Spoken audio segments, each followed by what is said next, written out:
Hi అండి. అందరికీ నమస్తే. Welcome to Giri garden. ఈ రోజు వీడియో ఏంటంటే అండి, ఇదిగోండి మనకి దేవుడికి పూలు కోస్తున్నాను చూడండి ఎంత బాగా వచ్చినాయో. ఇదిగోండి రెడ్ మందారం, ఎల్లో మందారం అలాగే అన్నీ వచ్చినాయి. మనం హారం వేసేద్దాం. పూలు కోసుకెళ్ళి ఇప్పుడు పూజ చేసుకోవాలండి.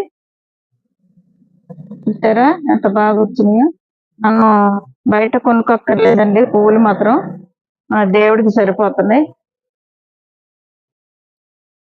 చూసారా వైట్ మందారం అలాగే పింక్ మందారం.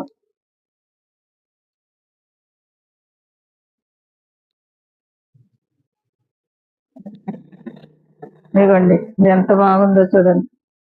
ఎల్లో మధ్యన మెరూన్ ఎంత బాగుంది చూసారా. ఇలాంటి ఫ్లవర్ మనం ఒక్కటి వేస్తే దేవుడి పటానికి చాలా బాగుందండి. ఇంకా ఉన్నాయండి ఆ టైపు